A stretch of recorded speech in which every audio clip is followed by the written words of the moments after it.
Здравствуйте, канал Masters of Body снова с вами. Тема сегодняшнего выпуска – дропсет. Что это такое? Это тренировочный принцип, который поможет взорвать любую вашу мышечную группу. И сегодня мы разберемся, кому, когда он подходит и как его правильно применять. В чем же суть этого мощного тренировочного принципа? В двух словах, это принцип непрерывного понижения весов. В первом подходе спортсмен берет максимально возможный рабочий вес и выполняет максимально возможное количество повторений. Но это количество повторений не будет больше 10, например, 6 или 8. Потом позже объясню почему.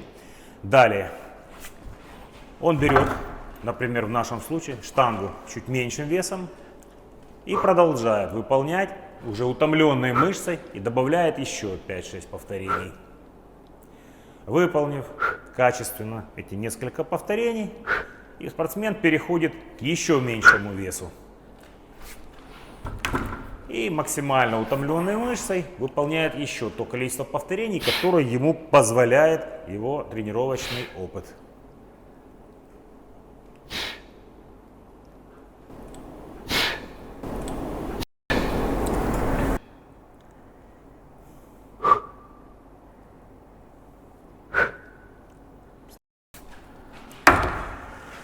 Так, друзья, то количество повторений, которое я сказал, естественно, это все очень условно.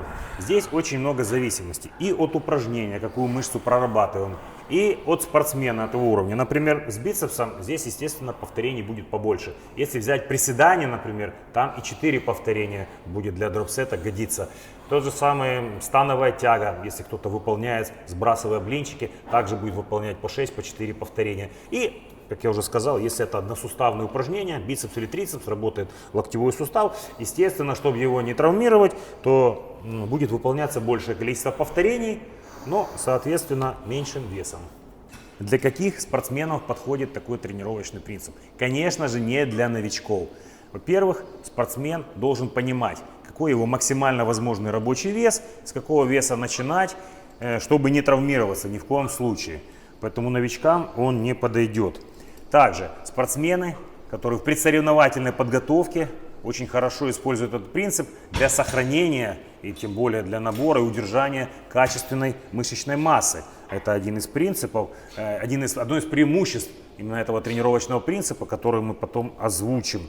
И отличие этого принципа от других, которые также используются на сушке, на проработке и деталировке качества мышечной. Новичкам этот принцип будет не очень понятен, так как суставной аппарат, связочный аппарат еще недостаточно привыкли к работе.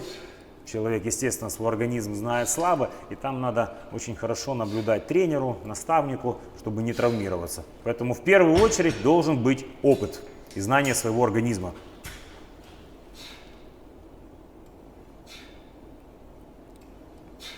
Ну что, Андрюха, захайкался чуть-чуть?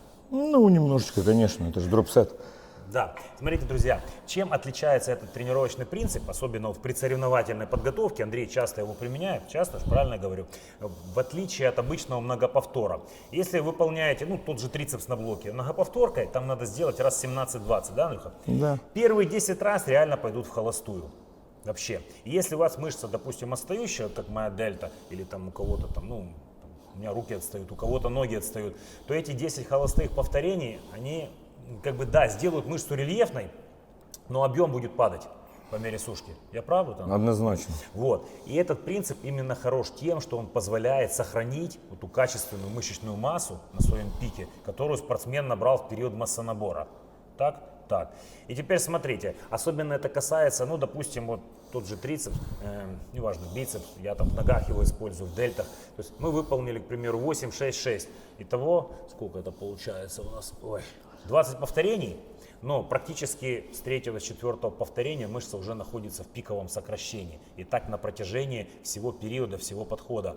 Если же взять многоповторку обычную, то, как я уже сказал, первые 10 вы практически не почувствуете, и только потом это пиковое сокращение, максимальное напряжение посетит ваше тело. А почему? Потому что на многоповторке мы не можем взять большой вес. А мы берем максимальный вес на первом дропсете своем, на первом вообще подходе. Да. А потом делаем его сколько можем и потихонечку уменьшаем вес. Но, как ты сказал только что, с первого же принципе, дропсета, да, вот когда 4 помнишь, ноги мы повторений делали с с тобой. 5, сразу все включается жестко. И до, это трицепс. А если взять ноги, помнишь, мы качали ноги? Там с первого повторения идет максимальный напряг. Да, потому что вес совершенно уже другой, и максимальный стоит там.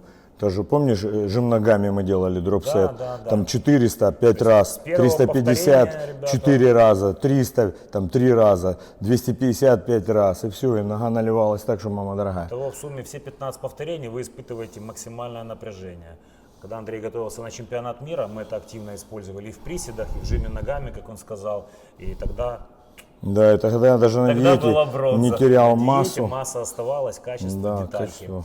Еще очень хорошо этот принцип сочетается с принципом форсированных повторений. То есть, о чем я вам всегда говорю во всех выпусках, не пренебрегайте помощью напарника или товарища. Дальше мы покажем упражнения, где хорошо сочетаются эти два принципа.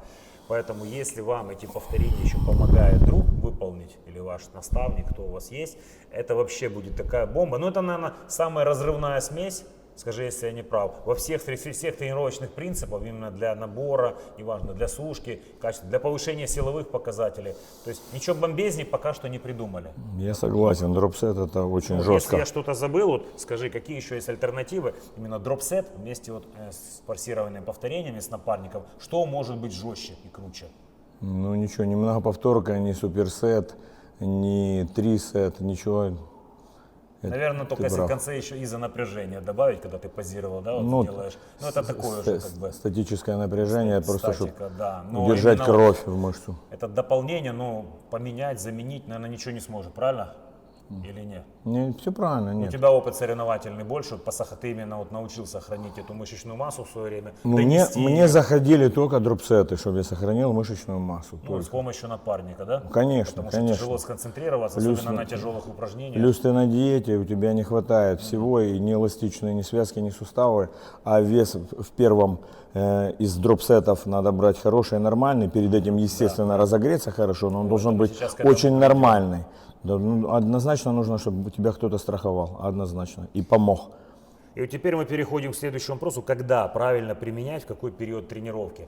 Однозначно после хорошей разминки. Однозначно. Сколько ты делаешь разминочных подходов вот перед тем, как на дропсет выходишь? Ну, 3 как минимум, 3? да. Вот. Я хотел сказать 2 минимум, но вот там совет чемпиона. Минимум Ну, 3 первый подхода. идет очень-очень легкий, самый такой. Например, если взять, грубо говоря, там, Ну, свое любимое упражнение. там гантели я люблю, жим с гантелями делать. Покажем? Да, покажем. Там. Я беру килограмм 10, разминаюсь 20 повторений, медленно, спокойно. Потом беру килограмм 15, 16, разминаюсь повторений 15. Потом беру килограмм 20, разминаюсь повторений 12. И потом беру 44 или 42, там, в зависимости от... Такой скачок у тебя, да? Вот Да. ты делаешь. 30 это будет много лично для меня, потому что уже, забиться я, раньше конечно, я уже устану. Вот, друзья, мы ответили на вопрос, когда лучше применять, в какой период тренировки именно дропсет. То есть только после хорошего разогрева. Почему я говорю, что новичкам не подойдет? Вот Андрей свой организм знает, ему надо 3 подхода и с легкими весами. Я, допустим, делаю больше шаг. То есть если взять жим гантелей, я начинаю там с 16, потом вставляю 20. Вот, и потом уже где-то беру там 30-ку. Мне надо ближе к рабочему весу почувствовать вес. Пусть даже не на много повторений, но я должен его прочувствовать. У меня плечевой пояс слабый. То есть на Я приседе так там пробовал, другая и история. не было эффекта потом уже в основных рабочих Вот об подходах. этом и речь. То есть должен быть спортсмен более-менее опытный, понимать свой личный организм, свои особенности. И теперь мы покажем несколько наших любимых упражнений, вариаций, где мы любим использовать эти дропсеты. И начнем сегодня с Андрея любимого. Это жим гантелей. Под углом 20 градусов. Вот так. Ну что, Андрей размялся, дорогие друзья. Мы выполнили 2 разминочных подхода и пошли. 40 килограмм, первая часть дропсета.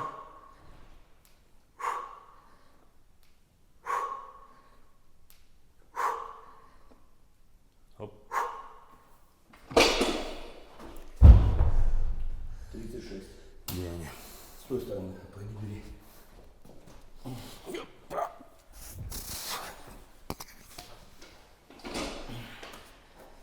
Держу. Вторая часть 36.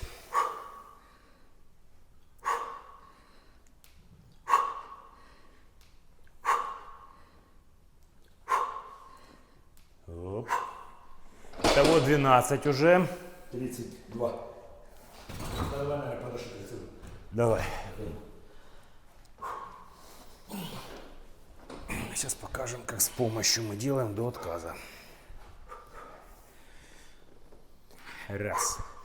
И вот теперь мы включим принцип форсированных повторений.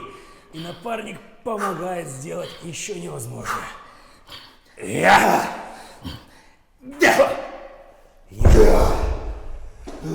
Вот, друзья, пример дропсета, который очень хорошо выполняется с гантелями. 40, 36, 32.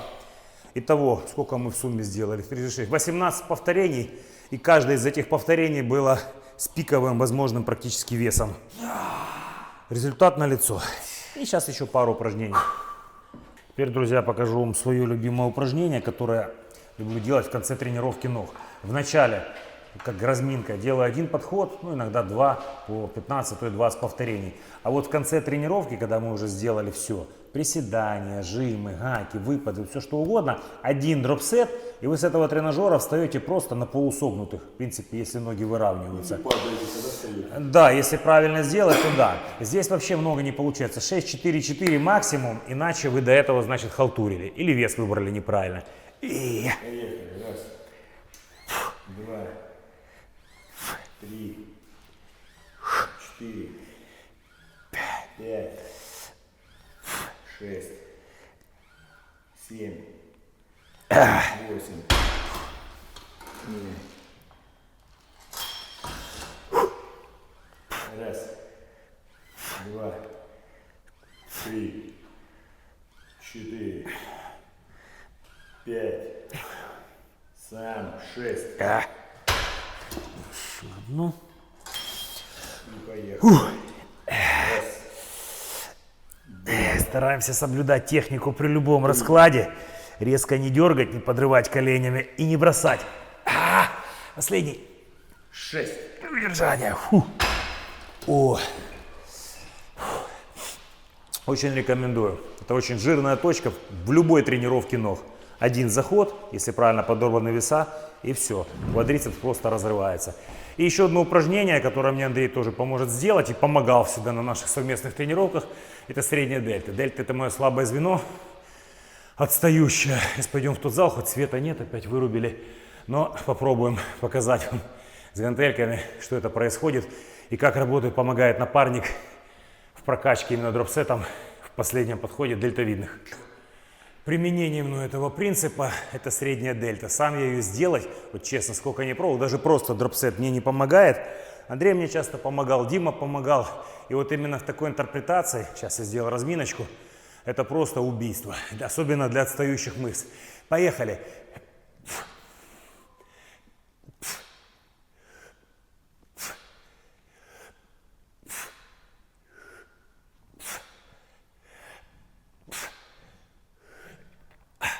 Последний.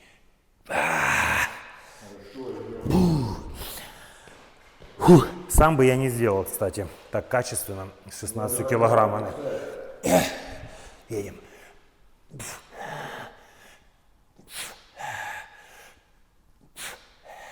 Помощь минимальная в этом упражнении. Заставляем напарника думать, что вы делаете за него, но он делает сам. Но тем не менее, кажется, что ты становишься реально сильный, и за тебя тянет друг. Но это не так, да? Я ж могу что-то еще? И... Просто страдала техника.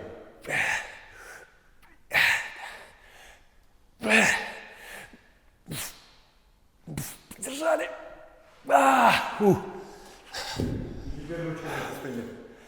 Подави сверху. Сверху дави. Давай.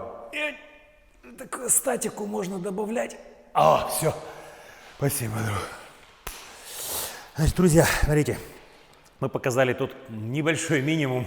Андрея упражнения, мои упражнения. На самом деле их огромное множество. Вы можете фантазировать как вам угодно, можете применять в любых техниках. Помните только те принципы, которые мы с вами говорили.